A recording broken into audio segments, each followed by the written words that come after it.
Welcome back, guys, to another episode of Lowdown. Today, I'm joined for the second time, Alex Kang. He's actually the first person to come back on the show as a repeat guest, so I'm super excited. If you guys didn't catch episode 22, Alex and I broke down exactly what he did, leaving his 15-year career in consulting and tech, purchasing a hotel in Solvang, California, the Marlow, and was evaluating different businesses. And over a year ago, and since then, he has gone on now to take on 2 new businesses. So I'm really excited to talk about everything that you're doing. So Alex, welcome to the show. Thanks for having me, Lorenzo. Yeah, of course. So talk about the 2 businesses that you gone to business with since we last spoke. Yeah. So when did we speak last time? Last time we spoke, I think was in February or March of last year. So it's been a while. February. Okay, so it's been more than a year now. Okay, Yep. So I think at that point I just started searching for the new business. Is that right? Yeah, I think you had been looking at like a painting business at the time. Sure. And I think it just kind of fell through, but nothing of the Yep. 2 that you're currently involved in. Got it. Okay, yeah, that makes sense. So last time we met, if it was February, March, that's just when I left my corporate job. So the corporate job of 15 years. So I was in consulting, I was in tech before. I was searching for the next business on the side in a part-time, kind of nights and weekends. And I realized at some point, I just needed to really go all in on this. So February last year is when I left. Since then, I had 2 other businesses under LOI that fell through. This is my third one that did go through, which is the windows and doors distribution business called Priority Doors and Windows, located in San Diego. So that's the business that I did acquire that I closed on around March, April of this year. So pretty new. That's awesome. And back then I was under contract. I have my contract with a small group personal training franchise called Alloy Personal Training. And back then I must have been either looking for a place for lease or, maybe just got it under lease. Since then, completed the construction, got it ready, had a grand opening party about 2-3 weeks ago. And there's my cat. And the 2 businesses are newest addition to my portfolio. Nice. So what inspired you to make this pivot from hotels and take on 2 new completely different business ventures? Sorry about that. I wouldn't say it's a pivot. It's in addition to what I'm doing on the hotel side. One thing that I think, one thing that I did realize that a lot of people do realize, before or after buying a hotel, is that along with many other hotel or real estate asset classes, as a GP, it's really not a great cash machine, right? Like, so the hotel asset class is great for tax play. It's also great for once you do have the wealth to preserve it and multiply it, right? So that was great on the side because I had my cash source coming from my corporate job. So kind of the flywheel worked back then, whereas I was getting cash from my corporate job, I was putting in a hotel at different real estate asset classes. I was hoping to grow that while I was getting tax play. So that worked back then. Now, my heart left the corporate world last year. And also, I literally left the corporate world last year. And then I realized that I needed to replace my cash flow with something else. So that's when I started looking for more of a cash flowing business, which led me to the windows and doors business. And then the Alloy Personal Training, that's something that's been in the works for a long time, for about 2 years, actually. So it just kind of came to fruition. But so really the 2 businesses that I recently opened are cash flow first. And obviously as I get to grow the business, I'll get multiple expansion and I'll be able to hopefully exit one day with a bigger multiple. But really primarily I bought in for, more enduring cash flow. Yeah, that makes a lot of sense. Yeah, I think a lot of people, they have kind of what I'm in the situation where nursing a job right now, they're looking for maybe tax benefits and all that stuff. So they may be looking for a hotel or not necessarily a hotel, but even just Airbnb for depreciation, all that stuff. Yeah, exactly. Yeah, so that makes a lot of sense. I know there's a bunch of different things you can do for franchising. So what drew you to personal training specifically? Yeah, so let's say with the personal, like Alloy first. So I really got to, so there are two parts to Alloy. So one is why franchise, and second part is why Alloy or fitness industry in general. So franchise made a lot of sense to me. That was 2 years ago when I contracted with Alloy, and that's when I still had my W-2 job. So I was really looking for something whose business model is already proven, so that I don't have to go through kind of the startup risk period where, I don't know whether something's going to work out or not. Mm, And also number two, one is something that I could potentially run on the side while having a full-time W-2 job. So starting a new business didn't make a lot of sense. Buying a significant size business while working in W-2 also didn't make sense to me back then. So franchise made a lot of sense. So that's why I went with franchise, not knowing that I would leave my corporate job. So that's how the decision came about in terms of franchise. In terms of why alloy or fitness, really I got attracted to alloy business model, not necessarily to the fitness industry. So I came a little bit reversed. I was looking for different industries. I was looking at a bunch of industries like the pet industry or different types of beauty industry and so on and so forth. But did nothing really stuck with me until I got introduced to alloy through another hotel investor down in San Diego, Jake. He told me that he had just contracted with Alloy, was starting to open his first location. He introduced me to the leadership at Alloy, and fast forward to today, I also had 3 territories that I contracted, opened my first one, looking to open my second one at the moment. nice. That's awesome.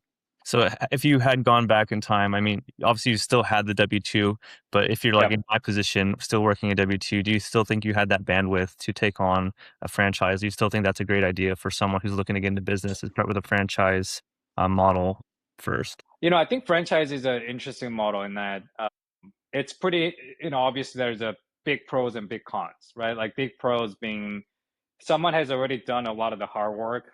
They might have failed, they might have succeeded, but over time, this business model is proven to be successful. So I think it's very important for you to really look at the history of the franchise. What is the history with the founder? Is it a completely new thing that just came to the market? Or is there like some enduring history that you can rely on? So those are the things that you got to be asking yourself when evaluating different franchise opportunities. Now, assuming that, it is a proven business model, really all it has to do is to deploy to different markets in the through a franchising model, then you're really buying that playbook, that proven business model that somebody else already paid the price for, Mm, right? On the other hand, really what we are paying is one, you have to pay for the territory. That's number one. So every territory, assuming it's a retail type of a business, I don't know how it works with non-retail businesses, but mine is a retail business. So I have my own territories secured in the LA market. So I have 3 territories that I bought. So you have to buy into buying and securing your territories. That's fee number one. Fee number two is once you're up and running, they take royalty, right? So somewhere between 6 to 9% of revenue is pretty typical in the franchising world, and that's permanent, right? So they have to pay that until your contract is up with the franchisor. Typical franchise contract lasts about 10 years. I don't think I've seen really anything that's less or more than 10 years. There might be out there, but 10 years is a pretty typical. So theoretically, after 10 years, I could make Alloy independent.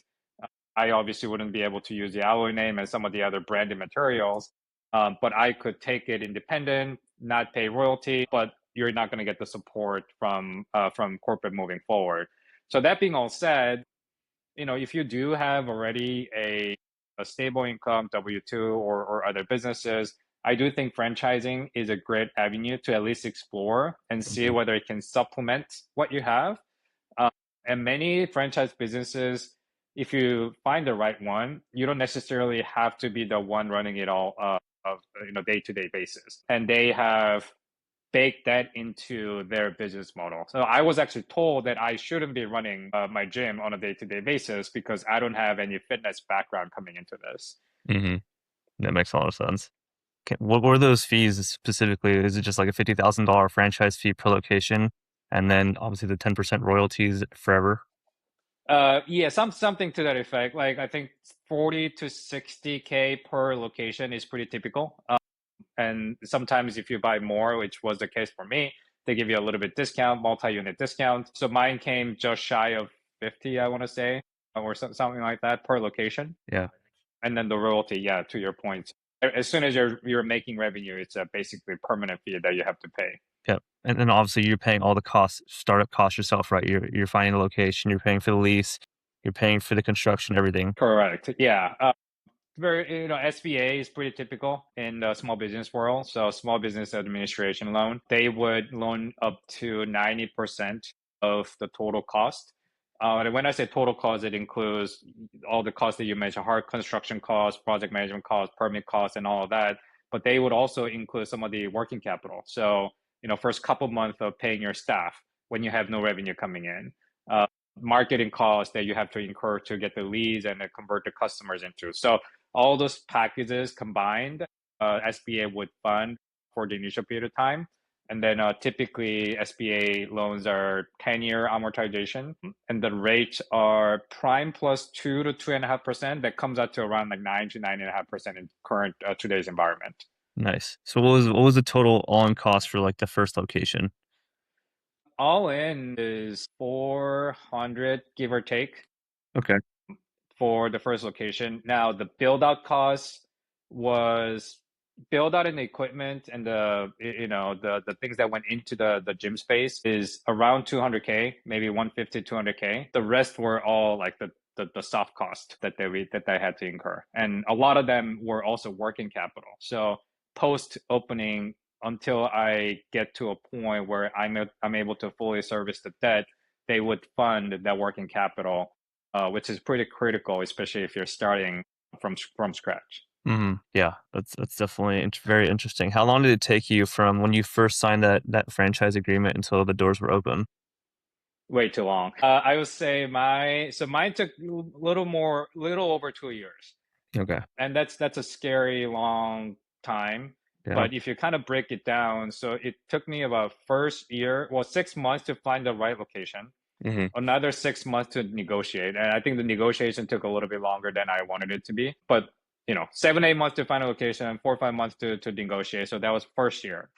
Permit took me 4 or 5 months, which is again way too long. And I think it's very particular to the LA county, LA market. hmm And then another 5 months to do all go through all the constructions, another month for like a soft opening type of thing. So all in all, it took me 2 years in a non-California, non-LA market. I think, and assuming you can find a location pretty quickly, I think you can have something up and running in potentially 6 to 12 months. Wow, it's pretty So fast. pretty fast and pretty different than what I went through. Yeah. Well, I imagine the first one's just the hardest, and now that you have the playbook and the reps and all that stuff, the second and third one will pop up much faster. I would hope so. Yeah, I know that there are sort of things that I could have done differently. So definitely, in the second and the third location, I'm applying my learning from the first one, and hopefully it's a little bit more streamlined process. Yeah. How did you decide on the exact locations of the first one or the second one? Uh, so I haven't found my second one yet. I'm actively looking for my second one, but my first one, obviously, I have my territory, but within the territory, basically, I turn over every stone that's available. So every lease that's available. Not that I did it, but my broker did. So I would have pretty tight conversation with him on a weekly basis, review all the available ones, all the ones that we reach out to, all the information that we get. Um, and then from there, once you have a short list of the ones that I would be interested in, I would ask for, demographics data. So Alloy, I mentioned that I was attracted to the Alloy business model. That's because really mainly two things. One, Alloy targets older demographics, like 40 and up is really the core target demo. And then number two, it's a small group personal training. So it's not one-on-one, but it's also not a class like a Barry's or Orange Theory. And I felt that those two combined niches, I don't really see any other brands that target that kind of niche a lot. So that's what was attracted to that model. Now, taking that into my location, I wanted to be in a location where this niche is available to us. So I would do a study on, folks with certain income level, folks with certain age demographic, obviously the population around 1 mile radius, 3 mile radius, and some of the other like a secondary indicators like the population growth and things like that. And my broker is actually kind of affiliated with the Alloy corporate. So they've done a lot of location and they've seen what other successful locations look like. So they will kind of, vary and modify the model and then they have now got to a point where they've done 70, 80, 90 other locations, that they know what locations would have a higher likely chance of being successful versus not. So all of that variables was taken into consideration. Hmm. Interesting. Yeah, that's very good. Wow. That's awesome, man. That's super, super exciting for sure. Yeah. Yep. Yeah. What was the like how was that whole experience going through the permitting, the actually running it now? Like what's some of the big takeaways for someone who may be interested in getting to the franchise model? Because I was actually looking to franchise a spa and sauna cold plunging. It wasn't Sure. for fire or I don't know if you've or like plunge. I don't know if you've heard of those two. Yeah, I Something have. Yep. similar to that. And when I had spoken to the owner, he was saying same thing. It was like a $45,000 franchise fee. Hmm. And then he said it's Hmm. probably going to take 2 years to get it up and running. And he's like, this is going to be a lot of work. It's a full-time job for sure. He's like, as long as you have your job right now, most people who open the franchises keep their job until they get the actual location and then they start doing Hmm. all the construction, all that stuff. But once the location's over or open, typically people kind of just like leave their jobs or go like full-time kind of into it. And so I don't know how Hmm. that experience was for you. Yeah. My experience is pretty similar leading up to the open.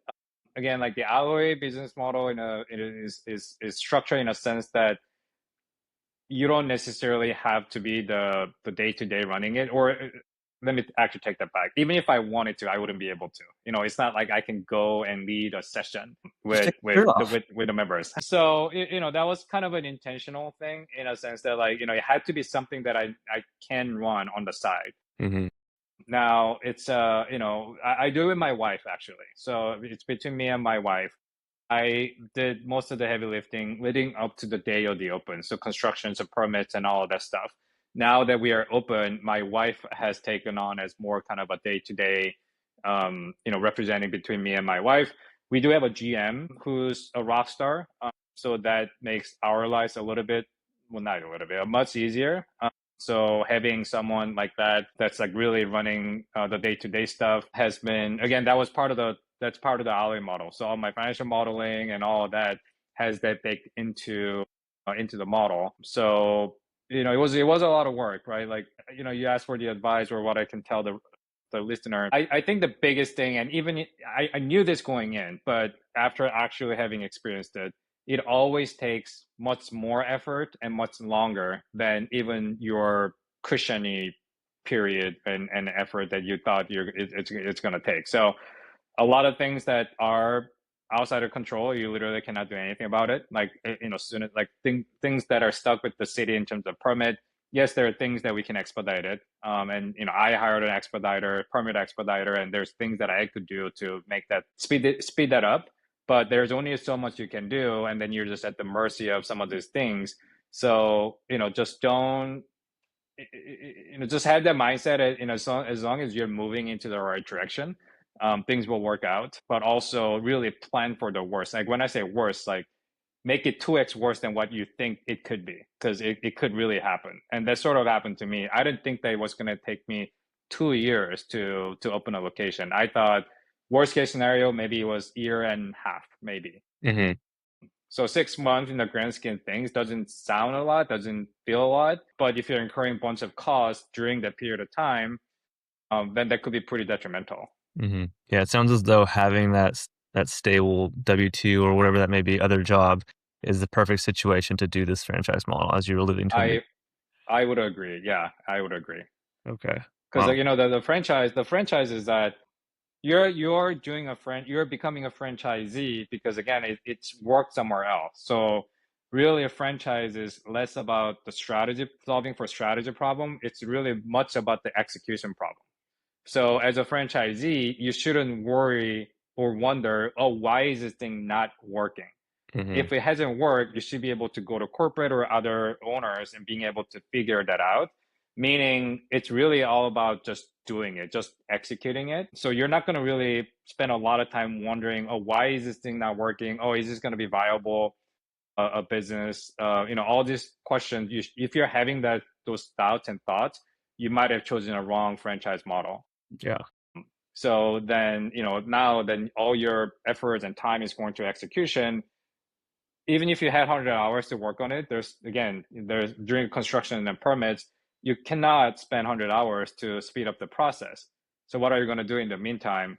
And if you don't have income coming in and there's all these costs that are incurring, Hmm. you might be in a very tight situation if you don't have W-2 or other source of income coming into your bank account. Yeah, that's so good. Man, that's awesome. I love everything you're doing, man. So now I'm excited to dive into the priority windows and doors. Let's talk about. Sure. Yeah. So priority doors and windows, very excited for the latest kind of addition to the business that I'm doing today. It is the largest business out of the three businesses that I have, and it's got the longest history, right? So priority doors and windows been around 45 years in San Diego. We have one of the nicest, if not the nicest, showroom in California or maybe in the US. I haven't seen all the other windows and doors and showrooms, but folks tell us that it's one of the nicest showrooms I've ever been to Hmm. in San Diego. I was searching for that business for roughly 8, 9 months until I got it under LOI, and then another 6, 7 months to get it closed. And that's also on a very, very long side. Typically, 3 to 5 months is what typically it takes to be able to close on a transaction on a deal. But we had a significant delay with the lender that we were done with our due diligence in 3, 4 months. So we were on track for everything else. The lender took very long time to get it closed. So it took us like 7, 8 months to close. And did you also use SBA to close that one? I did use the SBA to close that one. Yes. Okay. So can you talk about how you were evaluating different businesses and how you decided to land on the priority doors and window versus like the painting company or the pet company? I mean, there's just so many different businesses out there. So how do you know like this one is worth the risk and the squeeze? Yeah, I would say you gotta have some version of the buy box that, one, what are you uniquely equipped to tackle on a specific business? That's a painting business or windows business or whatever business that may be related to your previous experiences, maybe your corporate job, or you're something that you're just good at, like, from like a soft skill perspective. So that's number one.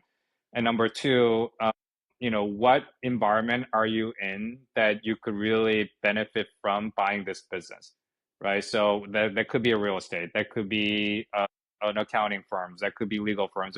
There's so many businesses that are out there, and combining all of that, and then you got to have a size target in terms of how much revenue, or in the business buying world, you call it SDE, seller discretionary earnings. So profit, adding back all the seller benefits that the sellers are taking. That's not for the benefit of the business. You add them back, you get to an SDE number. What kind of revenue or the SDE number are you targeting? And number three, are you geographically constrained, or can you relocate to anywhere in the US or even outside of the US? So taking all that into consideration, now you have a buy box, right? For me, yes, my businesses all look a little bit random, and some are a little bit random. For example, the alloy business really has nothing to do with any real estate or whatsoever. I would say that was more of a passion project than not. But the windows and door, I was more intentional about it. I wanted to play a part within a real estate ecosystem. Um, so being able to speak the real estate lingo, having a hotel, and I want to continue to invest in hotels and other real estate. So figure, it'd be good to have something that plays a role in a real estate. I worked at a company called ServiceTime for a few years. I don't know whether you're familiar with it, No.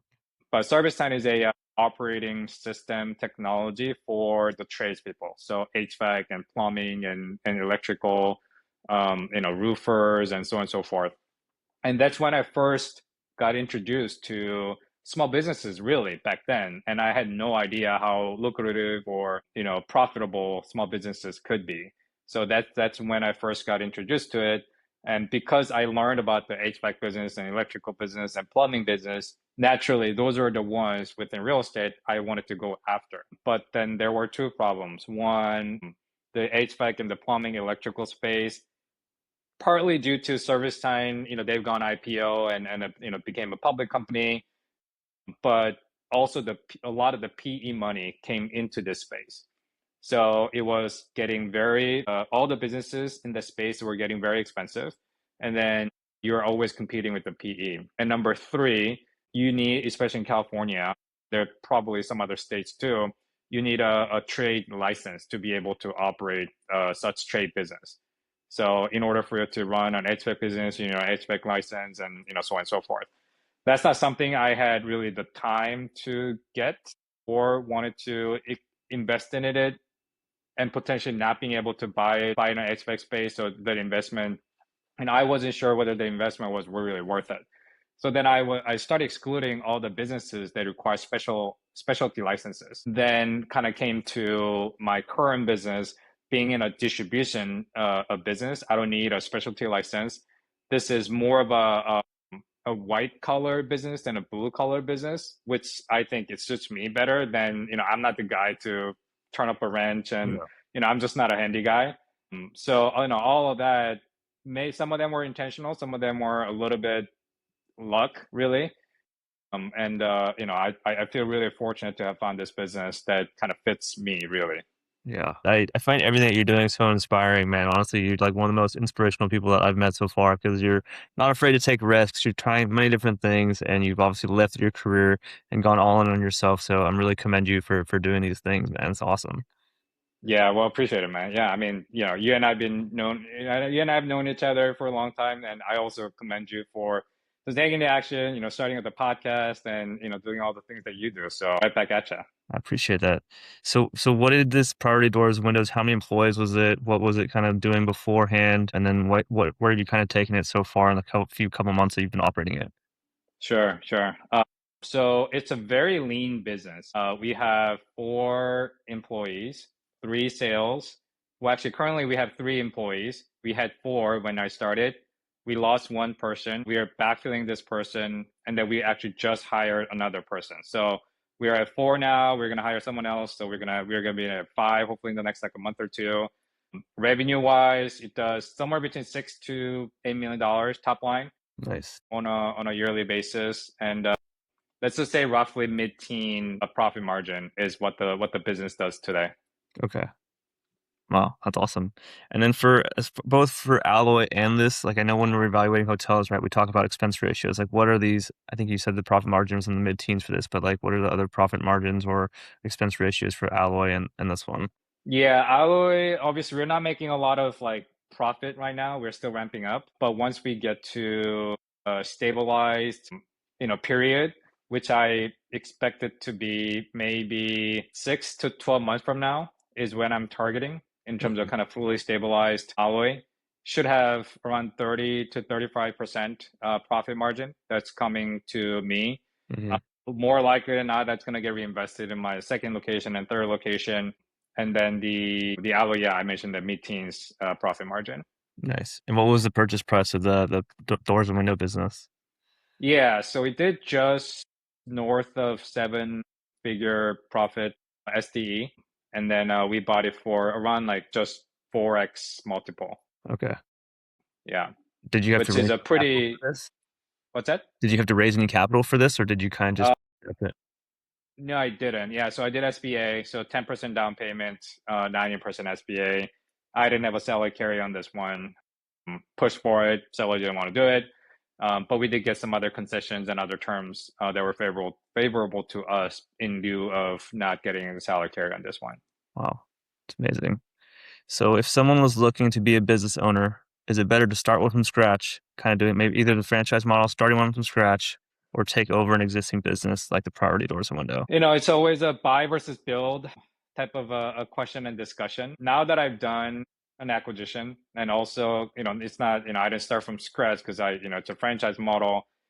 I'm a strong believer that buying into already a proven system and business is far better than starting from scratch and starting from zero. Hmm. It just removes, you know, a lot of, I forget what the exact stat was, but something like 70 to 90% of small businesses in the US fail in the first year. Meaning, you know, that's when you're most susceptible to the risk, right? Like you're literally going to have an on, you know, going concern whether you're going to survive after first year or not. So if you can buy a business that's, well, franchise model, again, you know, you're starting from scratch, but you're given a playbook and it's a proven business model. If you're buying another non-franchise existing business that's around 5, 10, 15, 20 years, then you could assume or you should look for businesses that have gone past the survival phase. That's the most stressful. You're likely not going to make any money. Um, in fact, you may lose money because you might be putting a lot of investments in, or you're pre-revenue. So you may not be able to recoup all your investments. But if you're buying into already proven system, people, reputation, customers, recurring customers, that is why you're paying 3, 4, 5x multiple of the SDE. And sure, maybe you could get to the SDE without, paying that multiple if you start from scratch. But if 8 to 9 out of 10 businesses are going to fail, if you're for sure going to be that one business, then go for it. If Mhm. you're not sure whether you're going to be that business, I would recommend going the acquisition route. Yeah, that makes a lot of sense. Man, that's awesome.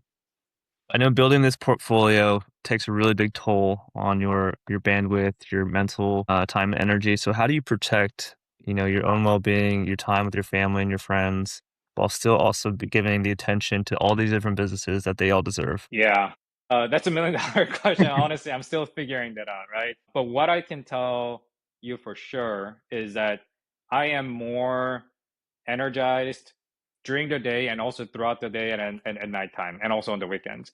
That's because, I was doing a lot of work that, in corporate world, I was doing a lot of work that I may not have bought into or may not have believed.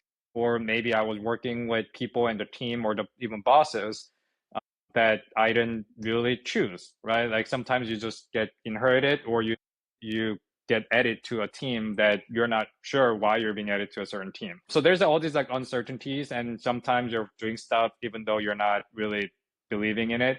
Whereas I don't have that anymore. Well, at least like most of the times it doesn't happen. So what that means is like I'm just more energized throughout the day. I also try to be very intentional about my calendar. So in the morning times, I'm not 100% there yet, but I'm pretty close.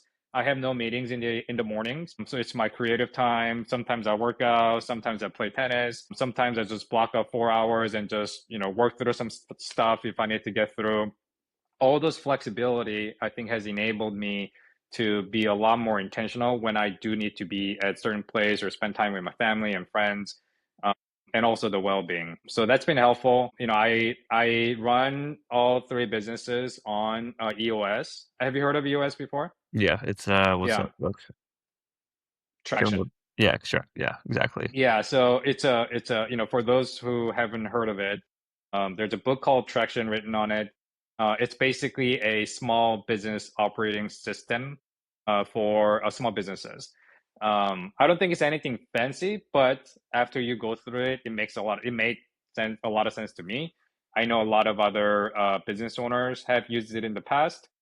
So I put all my businesses on EOS. What that has allowed me to do is that now my three businesses are on the same operating system. It has the same language, it has the same lingo, it has the same level of KPI in a dashboard.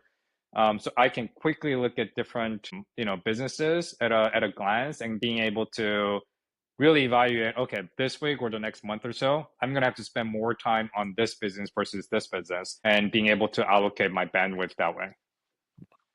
That's incredible. Yeah, every time I look at you, you look so calm and composed. I would imagine you'd have like a full head of gray hair now, which you don't.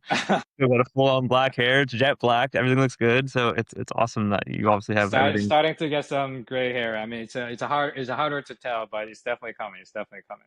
Yeah.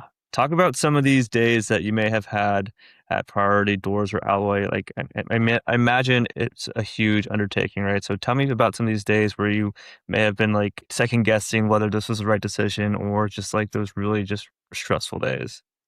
Yeah, How you got it through. happens.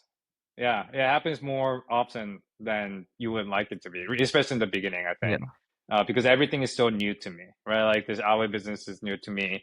Windows and door business is new to me. Hotel, sure, I have had Marlow for the last 2 years, but a lot of things are still new to me.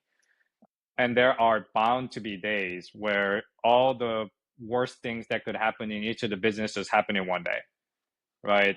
something happens at the Marlow, something happens at the Alloy, something happens at Windows and Doors, and there are not every day, but many times I'm like, I maybe I should have just in a corporate world, I should just collect the paycheck. If I get stressed out, worst case scenario, it's really not my problem at the end of the day, right? And working in a corporate. So there's certain benefits of that, but I'm always reminded, and also my wife does a pretty good job reminding me, hey, this is one out of, I don't know, 20, 30 days that happens. Look at all the other days where you are infinitely more happier compared to when you're in a corporate world. So, I just try to not to take it personally, try to just go on with the day. And, it helps and it kind of sucks at the same time that my wife is also a business owner. She has her business and she's obviously kind of running the Alloy business right now. So it does help that, those days I can talk to her and she's likely gone through a version of it. Hmm. So we can kind of talk through it. And then another thing that I'm pretty excited and optimistic that's going to help me moving forward is I'm currently evaluating joining a different there's like various like a CEO groups that you can join, that I'm talking to three of them right now. And it's they are a little bit different, but similar structure in that there's a group of different business owners and CEOs. They get together every so often, every 2 weeks, every 4 weeks. They talk about problems. um, so I'm hoping that that's going to be helpful for me in terms of kind of regulating or asking questions or getting some guidance for the things that I do. Hmm. That's so good. So if you were to give yourself a crystal ball and kind of predict where you want to head, what you want to do in the next 5 years, like what do you envision for your life? Like when do you imagine having 10 Alloy locations, a huge Priority Doors business? Do you have plan to have five more businesses? Like what do you imagine for your life? Now that my focus is going to be going deeper with the businesses that I do have. So I'm imagining minimum three Alloy, maybe up to five in 5 years, maybe even more actually. If there's a right opportunity to potentially purchase other Alloy locations, I think that would be a way to get to more than five locations in 5 years. I want to buy more hotels, so I'm imagining maybe a couple other hotels under my portfolio. That's what I'm imagining. Whereas priority doors and windows, I'm imagining there's likely going to be a couple other showrooms, or maybe we acquire other windows and doors related business in other outside of San Diego area, so maybe in LA or Orange County or Ventura and other California markets, um, and have grown the business significantly. So goal is to really 10x my business in 10 years. And roughly that comes at around 30% of growth in terms of revenue every year. So if you're growing your revenue every 30 years, just shy of 30 years, you will have 10x your business in 10 years. So that's what I'm shooting for. It's a pretty lofty target, right? So we're doing $6 to $8 million a priority. I want to be $100 million in 10 years. So we'll see. We'll see that where we go. If I don't get to $100 million, at least I'll have tried to get to $100 million, and all the decisions that I make or the things that I do will be in line with getting to $100 million. So hopefully it's just a matter of taking a little bit longer or shorter to get to $100 million, but directionally I'm heading towards that direction. Yeah. Well, if there's anyone I have complete faith in, it's you. I mean, you were so driven. So I believe that you will get to 200 million easily. Yeah, that'd be a lot of fun. Yeah. I mean, there are other businesses who have done it in the windows and door space. May have to go into maybe like construction material distribution business and other related businesses, but there are many other successful businesses that have done it. So, I'm always learning I'm always talking to other business owners, talking to different distribution owners, and trying to extract, what's worked for them and trying to implement in our business. Yeah. So good. I want to talk about really quick about like mindset because I know for me, it's something I struggle with. I'm always kind of chasing the next thing, and sometimes I think I forget to like live in the moment and really just enjoy the Yeah. journey. I'm always kind of Yeah. thinking about when I get to X, I'll be happier. And so I don't know if Yeah. that's something that you struggle with. If it is, how do you manage that? Yeah, so such a great question.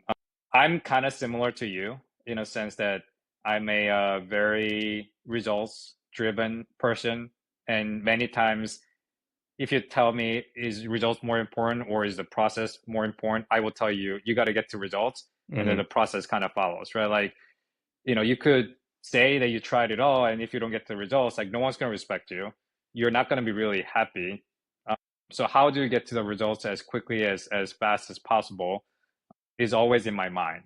Yeah. So, I realized that for myself, and sometimes that comes out to people around me, right? So even if they're doing their best, if they're not getting to the result that I was hoping that they do, sometimes I get frustrated. Even though they have the best intention, there's literally nothing they could have done differently. So I'm slowly kind of transitioning myself into, and that's why I said in the beginning, as long as you're moving to the right direction, that's really all that matters to me. So like this $100 million thing, if you get to in 5 years, amazing. That's great. If you get to in 15 years, that's also amazing. That's great. So I think and then I'm just like trying to remind myself, I'm 38 right now. I'm gonna be only 38 for 365 days. So I'm gonna be 40 in a year and a half. So I'm just really trying to do the things that I know I can do right now that I can only do right now. So that could be, traveling or, doing more things or spending more time with your family, whatever the case may be for you. I'm reminding myself to, yeah, yes, business is important, making money is important, but really at the end of the day, as cliche as it sounds, it's really the people. Not like when I say people, it's the people around you, like your family and friends, so on and so forth. But it's also the one thing that I'm learning to appreciate is the employees or the partners that are working with you in your business. My job as someone at the top that's commanding all of this is to make sure that I take care of them and they're all happy and that they see something in me or in the business that's going to help them personally drive their personal agenda. So that's something that I'm always reminded of. Someone said that once you get to certain wealth, like it doesn't really matter whether you have $100 million or $1 billion. Is somebody, maybe it does make a difference, but I kind of remind myself with the mindset that, yeah, like once you get to a certain financial outcome, and everyone has a different number, but is my life is really going to meaningfully different? Yeah. Maybe marginally better, sure, of course. But I don't think it's really going to be meaningfully different. So I want to get to that level as quickly as possible. But in doing so, I want to make sure that I'm not just doing it by myself. I'm always constantly reminded that I'm only here because all these people around me that are supporting me, they're working with me. So I want to make sure that I'm also of value to them. Yeah, that's exactly how I feel. I just want to be doing cool things with cool people who are just as driven, who really want to make an impact on other people's lives, and continue to do that with my friends and family, and just pour into other people because I know for myself, like whenever I'm at work or whatever, giving Yeah. back to other people for me is like the most rewarding thing. And so if I can do that anyway, whether that be me being a business owner and helping other people climb the ladder or empowering them or whatever, I think that's just what fires me up. Yeah, 100%. Couldn't agree more. Yeah. Well, Alex, this has been awesome. I really appreciate you for taking the time to come on the show. I know you're super busy. I appreciate you so much, and I really look forward to seeing you continue growing your businesses. If the people want to get a hold of you again, find out more about Priority Doors and Windows, more about Alloy, where can I do so? Yeah, on Instagram is s.alex.kang, and on LinkedIn, I'm starting to share more on LinkedIn actually. Same thing, s.alex.kang on LinkedIn. Awesome. Well, dude, I really appreciate you coming on again. And everyone, I appreciate you for listening. As always, I hope you guys found value from today's episode. Please give this a share with someone who is interested in starting a small business or acquiring one. And yeah, I'm Lorenzo Mercado. This is Alex Kang. We'll see you guys on the next one. Peace. Thank you.